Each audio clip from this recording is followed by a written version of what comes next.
Bonjour, bienvenue au lancement de chaire de l'UNESCO en analyse intégrée des systèmes marins.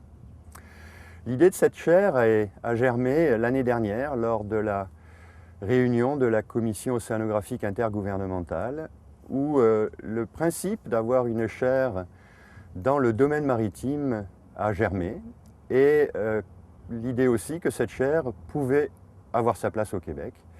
Et donc l'UQAR, l'Université du Québec à Rimouski, a été contactée pour mettre sur pied cette chaire. Et une équipe s'est mise au travail. Et l'équipe est partie de plusieurs constats, plusieurs défis auxquels fait face notre environnement marin.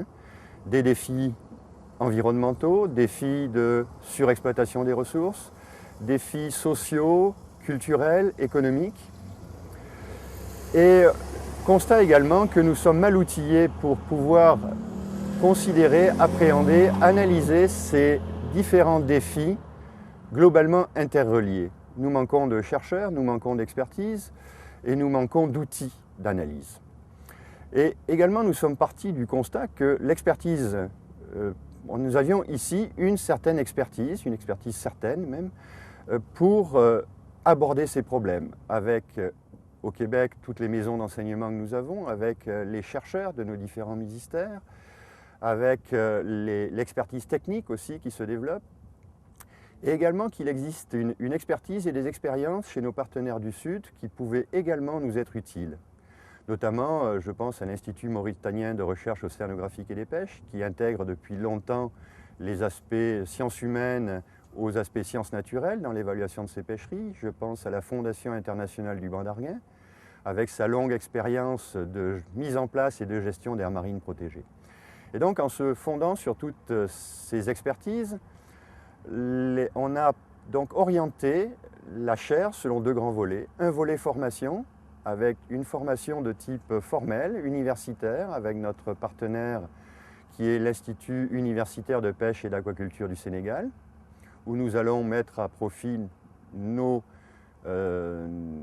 scientifiques et nos professeurs en océanographie, mais aussi en gestion des ressources maritimes. Également des formations plus spécialisées à destination de chercheurs, de professionnels et aussi de représentants de la société civile. Le deuxième volet, c'est un volet recherche, avec d'abord, dans un premier temps, la mise en ordre et la mise à la disposition des chercheurs de toutes les données existantes. Et là, je pense bien sûr à ce qui se fait ici avec l'Observatoire global du Saint-Laurent.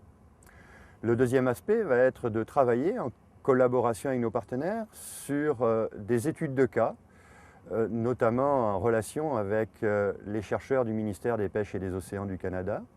Études de cas qui vont s'organiser sur un gradient nord-sud, ce qui est extrêmement important dans un contexte de changement climatique. Donc nous pourrons analyser l'évolution différente de nos écosystèmes. Nous pourrons aussi comparer nos outils d'analyse et définir des outils d'analyse et d'interprétation appropriés à chacun des systèmes. Donc cette chaire, elle s'inscrit dans un contexte, dans une mouvance globale, internationale. Elle s'inscrit également dans les priorités de la Commission océanographique intergouvernementale, qui est le renforcement des capacités, la création d'observatoires, la création de bases de données, également les priorités de l'UNESCO, donc qui est notamment la protection de la biodiversité. Et elle se veut un lieu d'échange, elle se veut un lieu de partage, de collaboration scientifique. Le défi est vaste, nous en sommes conscients, mais avec l'appui, que je dirais enthousiaste, qui ont été manifestés par nos différents partenaires, ici et ailleurs, je suis sûr que nous allons réussir. Je vous remercie de votre attention.